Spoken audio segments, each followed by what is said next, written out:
බොනිටා කියන මේ කාන්තාව තමන්ගේ නිවසේ රූපවාහිනිය නරඹමින් හිටියේ සම්පූර්ණයෙන්ම තනිවම. ඇගේ සැමියා බඩු ගේන්නට එළියට ගිහින්. නිවසේ නතර වෙලා හිටපු නෑදෑයනුත් ඒ වෙලාවේ නිවසේ ඉඳලා නැහැ. ඉතින් මේ මුළු නිවසම වෙලාගෙන තිබුණේ গুপ্ত නිහඬියාවකින්.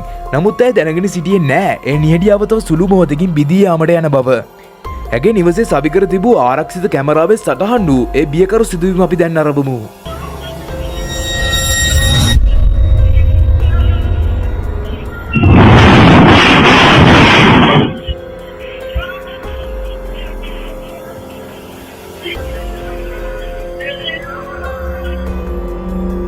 සිදුවුණේ ඇදහි නොහැකි දෙයක්.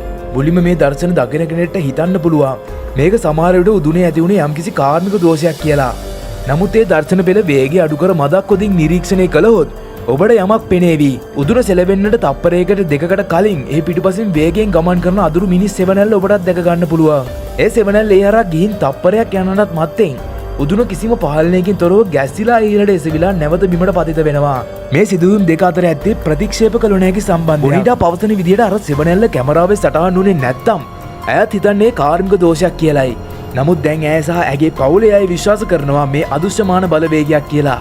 මේ සිදුවීම් පිටිපස තවත් සංවේදී කතාවක් සැකවිලා තියෙනවා. මීට ටික කාලයකට පෙර බොනිටාගේ ආච්චි මේ ගිහින් තියෙන්නේ මේ නිවසේම. ඇයව අවසන් කාලයේ රැක බලාගෙන තියෙන්නේ බොනිටා විසින්. මොවුන් සැක කරනවා මේ ඇගේ ආච්චිගේ ආත්මය විය හැකියි කියලා. නමුත් ආදරය කරපු කෙනෙක්ගේ ආත්මයක් මේ තරම් දරුණු ලෙස හැසිරෙවිද යන්න ගැටලුවක්. එයාගේ ආච්චිගේ ආත්මයද?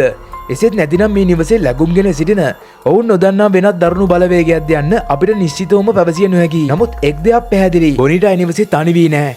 භෞතික ලෝකයට මේ තරම් දරුණු ලෙස බලපෑම් කළ හැකි අදුරු බලවේගයක් ගේ නිවසේ බිත්ති අතර සැකවී සිටින බවට මේ දර්ශන පෙළ නොමැකෙන සාක්ෂියක් සපයනවා. ඉතින් මේ ගැන ඔයාලා මොකක්ද හිතන්නේ? පල්ලෙහෙන් කමෙන්ට් කරන්න. මෙවැනි අద్භූත වීඩියෝස් නැරඹීමට අදිසි අපිව ෆලෝ කරන්න.